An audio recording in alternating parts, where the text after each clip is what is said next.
and we put some important information into it.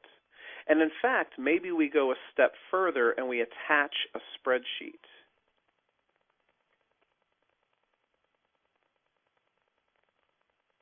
There we go. And we forward that along. We send that email out with the attached spreadsheet, with the email that mentions the project that we're working on, etc. This email, oh, there it is. Congrats on your first email to OneNote. Yay, that one went through. Okay, so we'll wait to go and look at that here in a second. So that email from Michelle comes in. The email from Michelle comes in. We see that we got the category on it, right? We see that, let's see here, sent items. You see that right there? This is a sent email to me@onenote.com. Forward, this is an important email from Michelle Garcia that has an attachment, the Excel Fundamentals spreadsheet on it. So I go over here to my OneNote and, oh, there it is. This is an important email. Notice that right there? The full contents of the email as well as the attachment that was on that email get dumped into this OneNote notebook. I want you to think about your last project that you played around with, that you were trying to manage all these different components, and you were trying to go back to the various different emails that you received, and people were saying, oh, yeah, I think it was attached to that one that I sent you on Monday, yada-da-da-da-da-da-da. And you had to think to yourself, did I delete that email? No, I couldn't have deleted that email. I wouldn't have deleted that email. I'm sure it's in here somewhere. And you spent the next, hour and a half wondering where the heck that attachment was. Now that it's in OneNote, right, let's say that you just open up your Acrobat DC course and you say, Michelle sent me an email. Michelle, right? I type in Michelle into the search box. I see this forward. This is an important email right here. I click on it. There's my attachment. I double-click on the attachment. Would you like me to open the attachment? Just like that. Just that easy.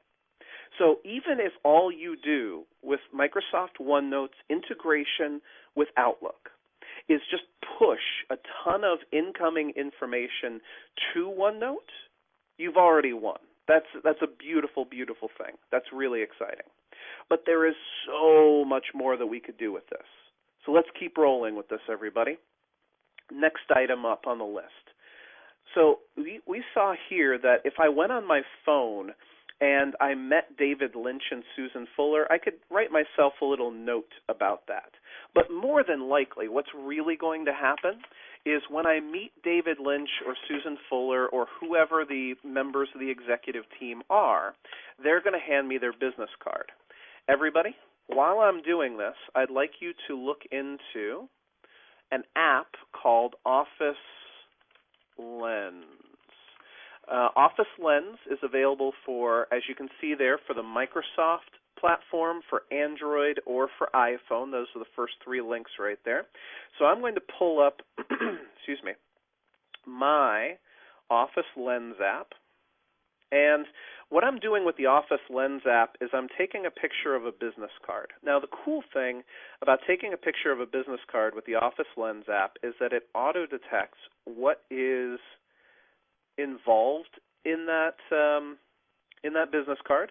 You can also use this on PowerPoint slides. You can use this on a ton of different things. Let's just get that one really good here.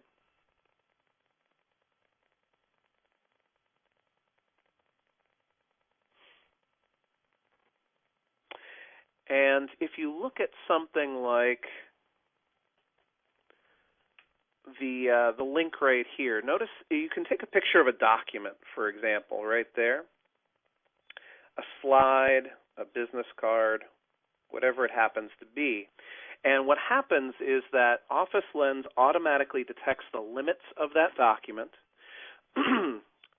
blows it up to the full size of whatever that's supposed to be. There we go. Client details. Click OK. Save. Now, once this synchronizes, there we go, should transfer, good. Okay, so now I'm going to sync my OneNote notebook. There it is. There's a new page from Office Lens. So imagine that Neil was a person from my new client. I took a picture of Neil's business card in basically a quarter of a second here. The picture of that business card, blown up perfectly, is right there at the bottom of the page, and the full details of how to get in touch with Neil are dumped directly onto that page for me. That's beautiful. And let's say that you were sitting through a PowerPoint presentation about some facet of your project. You could just point Office Lens at the PowerPoint slide, and it would dump all the relevant information from that PowerPoint slide directly into your OneNote notebook for you. Here's another idea for you. Let's say under initial planning that I have a meeting coming up that I want to schedule with some of the people who are involved in the project. Okay, so let's say that this meeting is on January 8th at 10 o'clock in the morning. So I go to Outlook, go to January 8th, say it's not an all-day event, but 10 o'clock in the morning to noon. I'll invite some people, June, Jacqueline, Alejandro, Michelle, and Eric are all invited to this meeting. This is kickoff for Acrobat project. And the location for this will be in one of the conference rooms. Now at this point, instead of filling in the body of this meeting request, what I'm going to do is I'm going to click on Meeting Notes right up here at the top, and I'm going to share my notes with everybody else who's coming to the meeting. And I'm going to dump the meeting notes for this into my Acrobat DC course notebook, into the initial planning section right there, and click OK. You see, in an instant, a hyperlink is created that allows my fellow members of the meeting to go straight to my OneNote notebook and see the information about this meeting. So I'll click Send, and then I'll go over here to my OneNote. So here is the kickoff for the Acrobat project.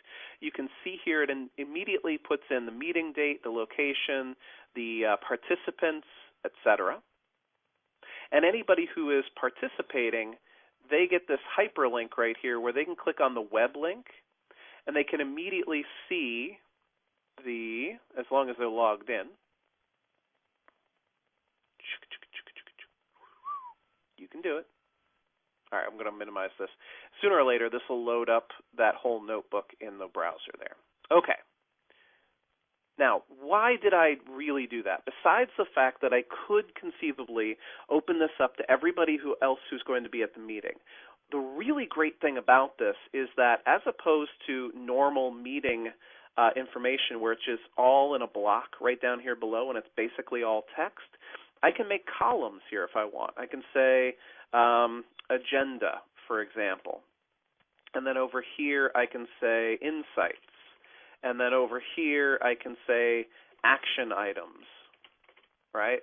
Or next meeting.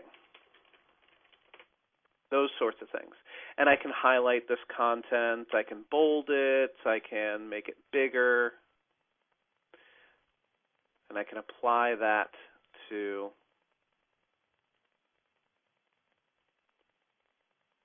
all the other text that's in here. And then I can go in and I can make much more robust notes. For example, if the people, Michelle and Eric, who are coming to this meeting, need to know how to get to our building, I could easily go over to a browser. I could pull up, let's say, Chicago, Illinois, right? Pull up the map of Chicago, and I can blow this up a bit like so. I can say, this is the part of Chicago that I'm interested in. Now, here's a little keyboard shortcut for you guys. If you are going to find yourself doing screenshots on a regular basis, you want to try out Windows, Shift, S, which is screenshot. So here I'm